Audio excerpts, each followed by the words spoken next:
Ayollarimiz eshitsin. Biror bir ayol o'zini erini haqqini hech qachon ado qila olmaydiganlar. Hech qachon deganlar.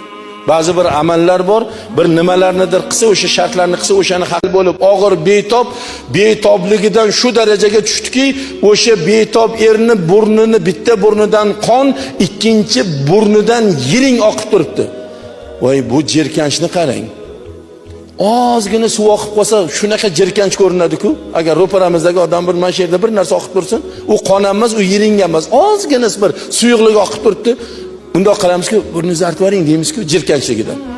Qon bilan yiring oqib turgan bo'lsa-yu, o'sha bemor erkakni xotini o'sha bemor erini burnidan oqayotgan qon bilan yiringni tili bilan yalab tozalasa ham erini haqqini ado eta olmaydi deganlar.